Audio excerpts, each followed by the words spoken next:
How's it going, everyone? Wanna go over some big PlayStation news in this video? We have the roundup of the games leaving PlayStation Plus Extra next month, and guess what? It's actually not a massacre. I know some people were a little bit disappointed with the Plus Extra offerings this month, but at the very least, next month, they won't be absolutely cooking the lineup, so that's always good, but we'll definitely look at the games that will be leaving the service. Yesterday, the news that took social media by storm, at least in the Assassin's Creed fandom, is the details on the Assassin's Creed Black Flag remake. Some elements I think people are excited about, others definitely, if you know this story, you know the piece of information that I looked at and I was like, my god, no, they can't do this to one of my favorite games of all time. They can't do this to my favorite Assassin's Creed game of all time. No. And again, if you know how I feel about Assassin's Creed with the modern games versus the older games, yeah, I looked at that and I was like, oh no. And we'll talk about that. And also, one of the biggest games in recent memory, Palworld, will finally be coming out of early access in 2026.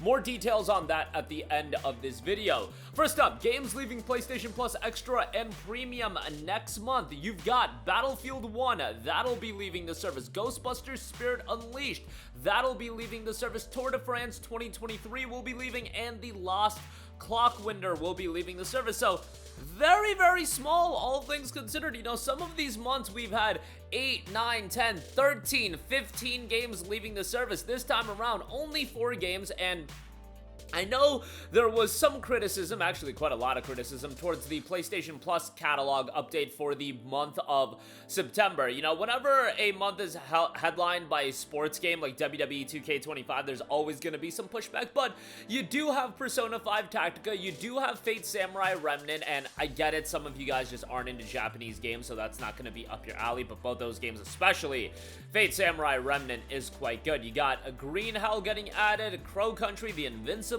Conscript, which is a well-received game.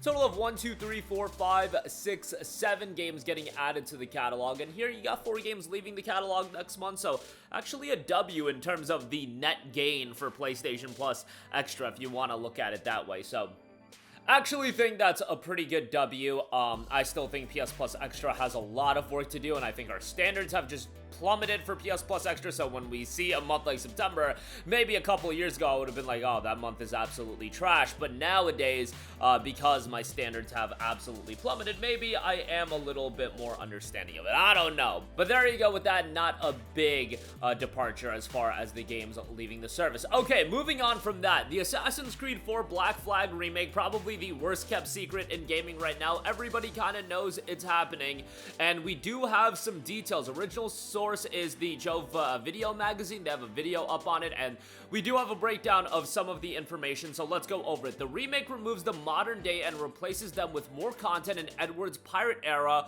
a few hours of extra content compared to the original. That is a huge W. Nobody cares about the modern day aspects. Like, nobody cared about that after AC3 and the twist in that. Honestly, it really just felt like padded content. I didn't care about it. Give me more Edward. I think Edward is one of the best characters in Assassin's Creed history. My favorite character in Assassin's Creed history, even over Ezio, but I love Ezio as well.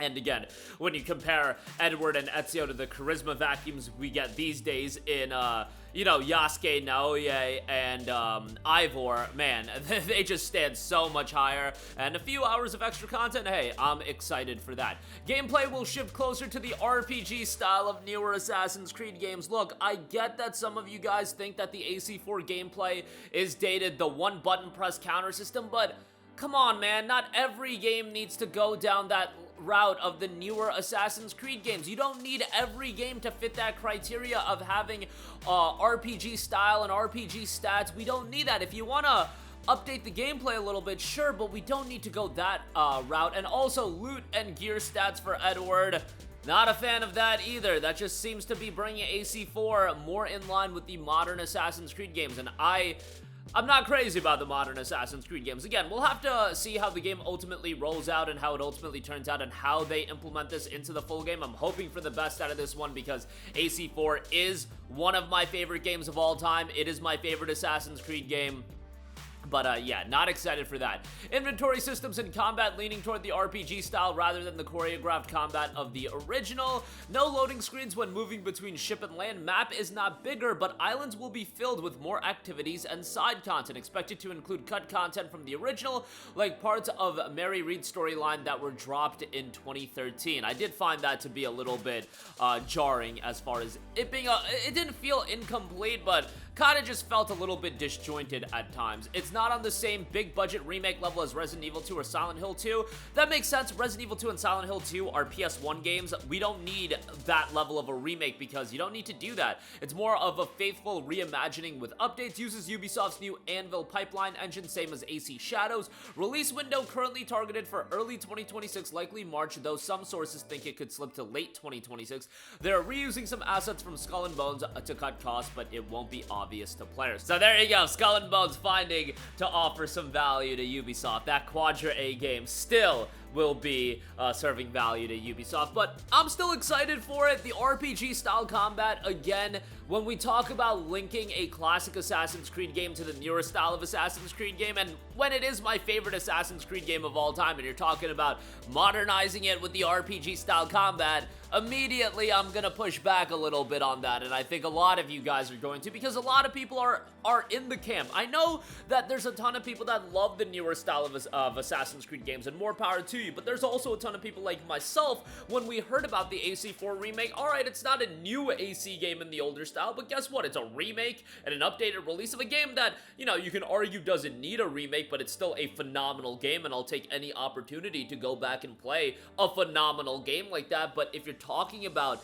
making it more in line with the newer style of Assassin's Creed games, that's not something that I'm inherently gonna get excited for. Still love Edward as a character, still will have a great time, you know, going through the game, and we'll see when it comes out. If it comes out in March, that would bring it to this fiscal year, and AC Shadows did drop in March as well. So March makes sense. If it slips into fall of 2026, not the biggest deal in the world. Although, if GTA 6 slips into fall of 2026, I don't know. Like, at some point, we can't all just be petrified of GTA 6 and just expect, oh my god, it's GTA 6, we gotta get out of Dodge. Like, okay, dude, like, not every game can get out of Dodge of GTA 6. We can't restructure the entire gaming calendar for GTA 6. I just don't think that's feasible. But nevertheless, I'm still excited for it. Some of those aspects don't excite me as much, and I will be interested in a price point on this.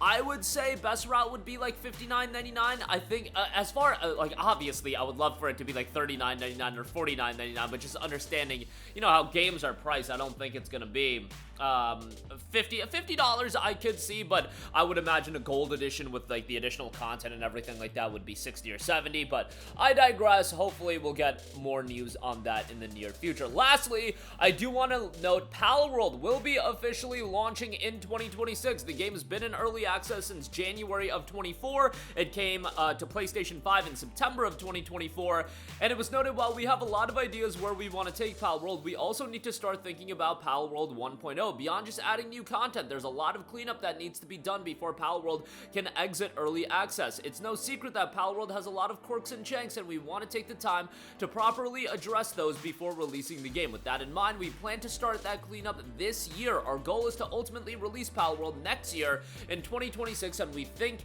taking the time now to fix those problems will ultimately lead to a better game. So what does this mean? It means that things will be a little quiet from us for the rest of the year. It also means our winter update won't be as big as the February update was. We hope our players understand that we're taking this extra time to improve the game overall. Now, that doesn't mean there will be no updates, but we still do have a few surprises planned for our winter update this year. We just want to be transparent about where we're headed and the development of Palworld going forward. Development of Palworld is not slowing down or scaling back, quite the opposite. 1.0 will be a major milestone for us, and we have a truly massive amount of content planned for the 1.0 update. I think that's the best case scenario. If they want to have the winter update be a smaller update, but 1.0 is going to be this megaton drop, I think that's the best case scenario, because you have to remember with 1.0, there's probably going to be a price increase. That's usually how it goes when games come out of early access. You jack up the price, so you want to you know, have the attention on, okay, the price point is going up, but look at all of this new content we're bringing to Palworld. And most of you guys at this point already have the game, but I digress. Rather than rushing it, we really believe that laying the right foundation now will lead to a better game in the end. We're excited about this, and we hope our fans will be really excited about this too. We plan to share some sneak peeks about Palworld 1.0 in the very near future. A lot of content to come with Palworld, and I'm sure post 1.0 there will be more content. It will be interesting if they plan on monetizing it and what's the plan going forward. I feel like Palworld at this point, $30, $22.49 if you buy it on sale. It is easily worth the money, and you already get a rather incredible experience and a content-filled experience. Certainly, there's quite a lot of jank, quite a lot of bugs and things like that they can iron out, but as far as sheer content standpoint, I feel like it's worthwhile. Now, you know, I would like a narrative-focused game mode. I'm not talking about like this overwhelming story that has a lot of twists and turns, but something that has a start point and an end point. Like, that's what I kind of like. You know, and that's why I'm so excited for Digimon and the traditional Pokemon games and so on and so forth.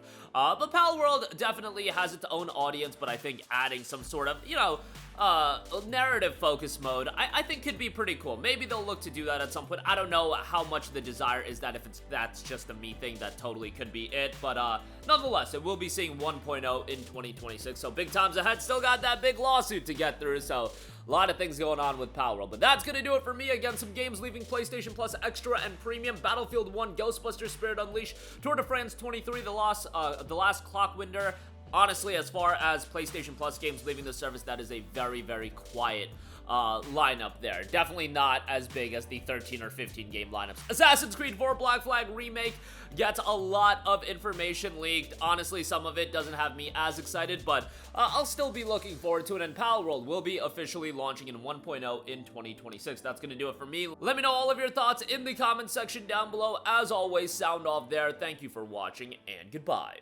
Hey guys, we hope you enjoyed the video, and if you did, make sure to hit the subscribe button, and if you're already subscribed, do us a favor and hit the bell icon. This way you'll be notified whenever we post a new video. That's the best way to keep up with all of our uploads, and we usually try to upload 2 videos a day. And with the bell icon hit, you'll be notified whenever we do upload a video. As always, thanks for watching.